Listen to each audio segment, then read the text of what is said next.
Hey friends, it's Missy again. Thanks so much for stopping in today. I'm back with a new layout for Hip Kit Club, and I'm using the 2020 September kits again. And I'm going to start with a dark background. This is that dark, deep charcoal gray cardstock from the cardstock kit, and I want to incorporate the stamp that we got in the stamp kit. That is the abstract cube stamp from Pink Fresh Studio. I also want to use the Lindy's Gang magical powders that we get in the color kit. I recently saw a layout that Emily did, who is also on our design team, and she made a layout with this gray cardstock as the background, and I love it so much, and it completely inspired me to use it as a background. So I'm going to just kind of see where this goes. I'm going to coat the whole thing with clear gesso first because I wanted to just start to distress it. And so this is going to dry clear, but it's going to go ahead and prep the cardstock for what I'm going to do to it. And because some of this is going to be left gray, and then I'm going to come back over it in just a second with some white gesso to distress the top half of it. This whole part of this layout right here is just kind of a let's see what's going to happen if I do this, and let's see what would happen if I did this. And the end result is what happens because of that. So this is going to look like a hot mess. It just looks like yeah. Just go with it and wait till the end and see if you like the end result. I think this background turns out really cool. This is the white gesso. The clear gesso is almost dry, but I'm using my 2-inch silicone brush there and my fingers to smudge it on. And when you use the white gesso on a dark cardstock, of course, it's going to show up, very bright because it's white. And it's going to dry pretty quick, and you're going to be able to see all the smudge marks, all the brush strokes, anywhere that gesso touches it. You've got to be quick with it if you're going to use it on a dark background. But I'm going to wind up doing a lot of stuff to this background. So this is just a starting point, and yeah, I'm just going to go with it and see how it turns out. All right, so here's what I thought I would do with this stamp. I thought I would do some heat embossing and just kind of add some texture and interest to the background. So this little dabber thing that I'm using, I've had it for a long time. It's from Stampendous. It's basically the same thing as an embossing pad, like an ink pad, but the embossing ink. It's just in a little dabber there. It's the same thing. So I'm just dabbing it onto this stamp, stamping it down. I'm just trying to add some texture and interest here, and you can't even see it because it's just clear ink or clear liquid there. And then I'm going to pull some, I thought this was white, turns out that it's clear, but that was my mistake. And I'm going to cover all of that I just stamped down with some embossing powder. And like I said, I intended this to be white, but it turns out that it's clear, but it still looks really cool in the end. So we'll see what happens. Still hard to see it. I'm going to pull out my heat gun here and start to melt this into some texture. It's hard to see here, but when the heat hits the embossing powder and the embossing ink, it kind of melts it and dries it, and it's really, really cool.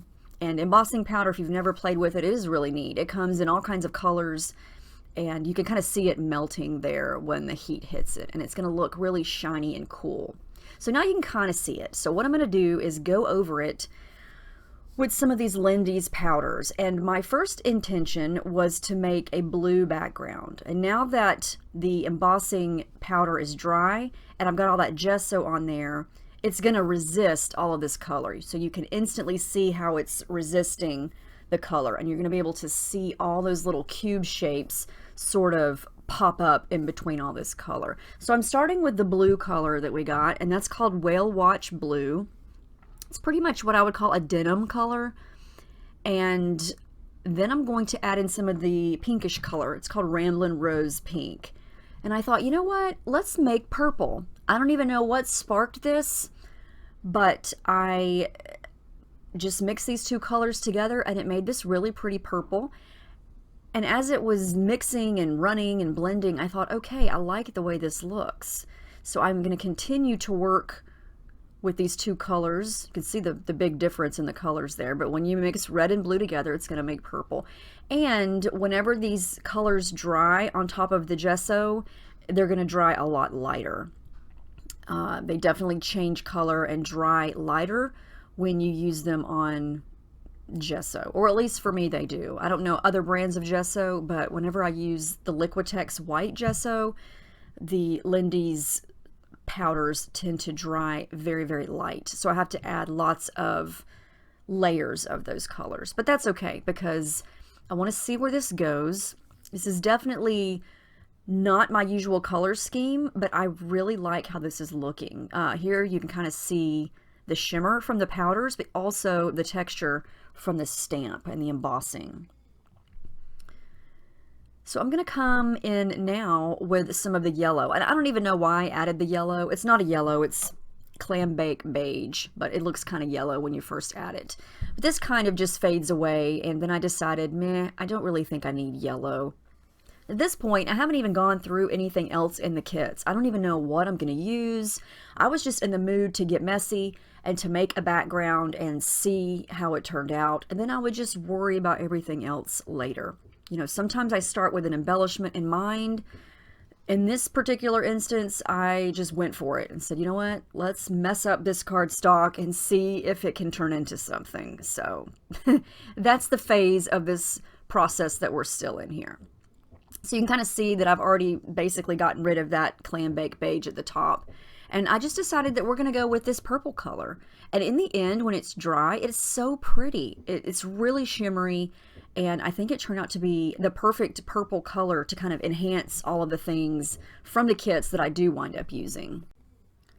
And I really like how this is looking. It's still kind of wet, but I want to lighten it up a little bit. So I'm going to come in with my trusty white acrylic paint that I add a little bit of water to. I'm going to use my brush to start splattering down. And some of the splatters, when they hit something that's already wet, they're going to sort of spread out. So I'm going to kind of use my brush in those areas to kind of help blend that in and just to kind of help add a little bit of lighter color to this. And also, I just love how white splatters look on dark cardstock. It just shows up so well.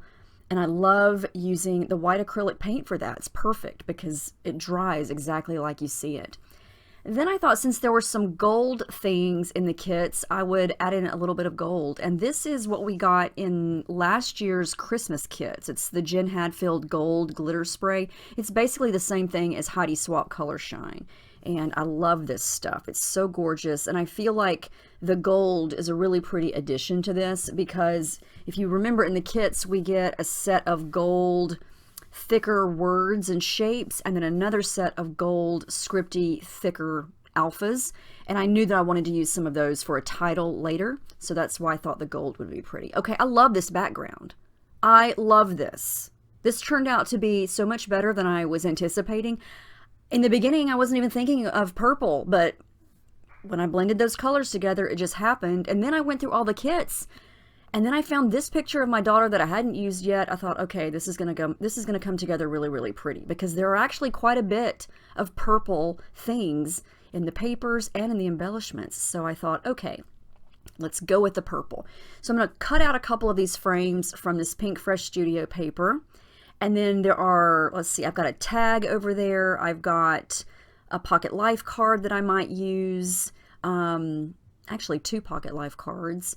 There are several flower clusters and some stickers. I've got everything just kind of clustered there. I'm going to pull a couple of chipboard pieces that I may or may not use. I thought I might incorporate a little bit of pink, so I pulled a couple things. I actually don't wind up using either of those chipboard pieces, but there's the gold that I was talking about. I cut out that white doily piece from one of the 4x6 Pocket Life cards, and I want to incorporate that. So I'm going to start to work on the photo and the layers behind it. I'm going to use some white tissue paper. This paper is more on the pink side, but I'm going to just use it as a slight layer behind the photo. And then I'm also going to use the leftover from that Pocket Life card that I cut the doily out of right there. Never throw away your scraps, especially if you're working with a kit like this, because scraps make excellent layers just like this. You would never know that I cut that out of there once I stuck it behind the photo there. So I've got a little bit of pink, a little bit of that light purple, and the photo is pretty much done. Now I got to figure out where everything else is going to go. And I know that I want my photo in the top part of the layout because my daughter is looking down, and I want it to appear that she is looking down the layout at all of the things that are going to be below the photo there. And sometimes, well, a lot of times actually, my photo helps determine my layout design because it all depends on the photo and where the person is looking. I know I say this a lot, and you know, this is just something that I help for me in my design process is I pay attention to the photos. Is the person looking up? Is the person looking down, left, right? And I kind of place that somewhere on the layout to where it looks like the person is looking across the page or down the page. It just kind of helps with direction. It helps your eyes follow to look at what the person in the photo is looking at, even though they're not looking at anything. But that's just kind of how my thought process works, and it helps me to design everything. So at this point, I know the photo is going to go up top there, and I want to create clusters of things around the layout. I want to tuck things under it and kind of bring things down. But at the same time, I don't want to cover up a lot of that big purple chunk of the background because I love how that looks, and I think it's so pretty, and it's going to enhance all of the other things. And there's several shades of purple we got going on here. And so I guess in a sense you could call this a monochromatic layout. Even though the background is gray, I do wind up using a lot of purple. And I think it turns out really pretty. I wasn't even thinking about doing a monochromatic layout. It's so funny how when you get going, you know, one thing happens and then that totally changes the direction of your layout. You know, I was going to start with the blue, but once the purple happened, this layout was born. And so I just go with it. I do have a couple shades of purple thread, and I tried to mix a couple of dark shades here, but it blended in too much. So I'm going to wind up moving that thread that I just tucked in there and replace it with a lighter color. And I'm going to layer that floral cluster on the far left side of the photo. I'm going to start to glue things together here. Just some layers of things behind the photo and around the side of the photo. I did add some adhesive foam behind the photo earlier to give it some dimension and depth. Yeah, I'm going to move that over here to the left of the photo because I feel like that section doesn't have a lot of the purple on the background, so that kind of helps to bring that darker color over to that section. And then I'm going to replace that with a lighter, it's kind of a light pink, but when it's blended here with everything, it looks like that light purple color. And some of these floral clusters, actually all of the flowers, are from the Days of Splendor collection from Pink Fresh Studio. I'm using a lot of things from that collection here. What I thought I would do was to use up some more of these purple pieces. Instead of continuing to cluster it underneath the photo, I would create a separate little cluster and put it down here at the bottom, almost running it off the page, because I want to leave that purple mixed media section open and give the top cluster some space to breathe. So I'm going to kind of leave it like it is and then create this little cluster down here at the bottom. And these are all different shades of purple. They're labels, little stickers, die cuts. And I want to angle it like I have the photo cluster at the top. So everything on this layout is going to be tilted to the left because I didn't want to have the photo area off-center to the left and then the cluster perfectly straight up and down. So I'm going to try to make sure that it's all kind of tilted. Going to use that little leaf, that little cozy thing. The cozy thing. How about die cut? It's a die cut. No, it's a sticker. Do I even know what I'm talking about? Probably not, but we're just going to keep rolling. Yeah. So now I've realized nothing is glued down. So we need to start doing that. So that's what I'm going to work on here. Yep, now I've got that all glued together. I can glue it down to the background.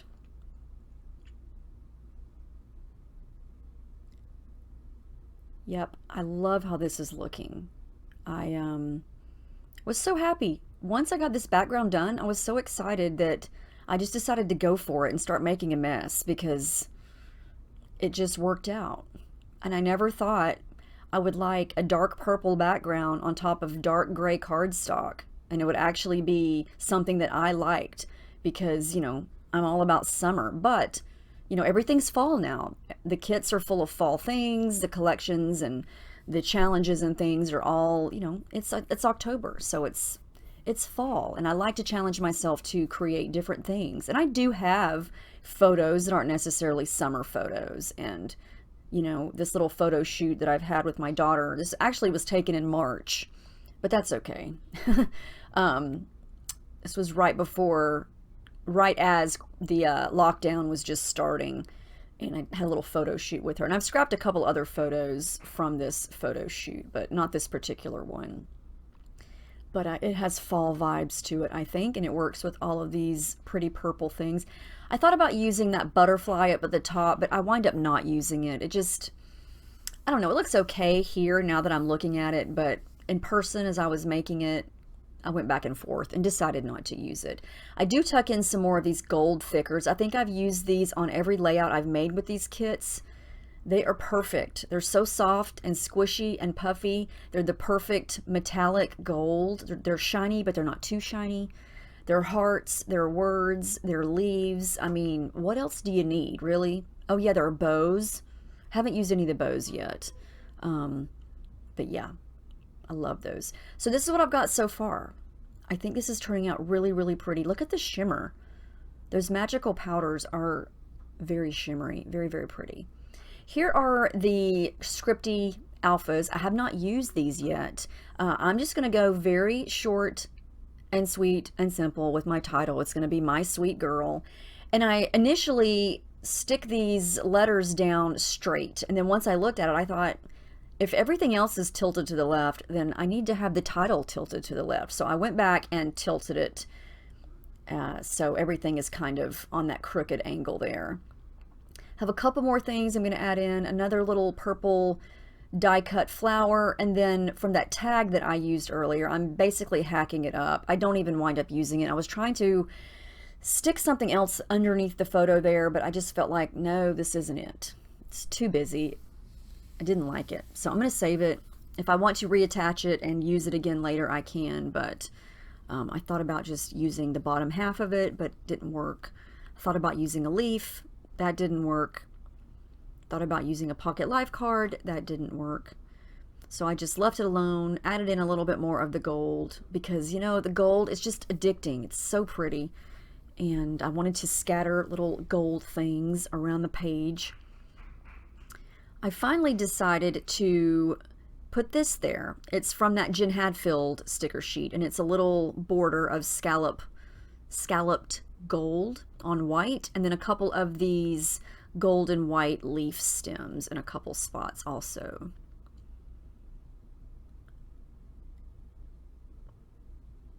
And I like how the gold just sort of works because, I was thinking when I was using the gray, I thought silver would be a better option. But then once I added the gold splatters on the background, I thought, okay, I got to go with the gold. And I think it just works. I love it. This is from one of the crepe paper, the cut apart sheet. I cut out the little part that says sunshine there. I'm going to use that up at the top. And I'm almost done. I'm not going to do a lot of journaling here. I'm just going to write on that little label. I'm just going to write her name and the date. And then, yeah, I did glue down the title to make sure it stuck to the gesso, but that's the final layout. I really do like how this turned out. It was fun to do. It was fun to get messy on that background. And I have a lot of close-ups here where I know it's kind of hard on camera to see the embossing, but you'll be able to see it here in these close-ups. And like I said, I was intending for that to be white, but I kind of like how it's subtle. You can see the texture, you can feel it, but it's not something that stands out so much that you know, that's the first thing that you see. It's just kind of a fun detail. But yeah, it was fun to create this background and go with a lot of purple. Who'd have thunk it? That was not my original intention, but that's where we went. And I'm glad it turned out this way because it was fun to make. And I hope it at least gave you some ideas to try, or sparked an idea for another layout for you to give a go. So let me know if you have any questions. I hope you guys have a great week, and I will see you next time. Thanks for watching.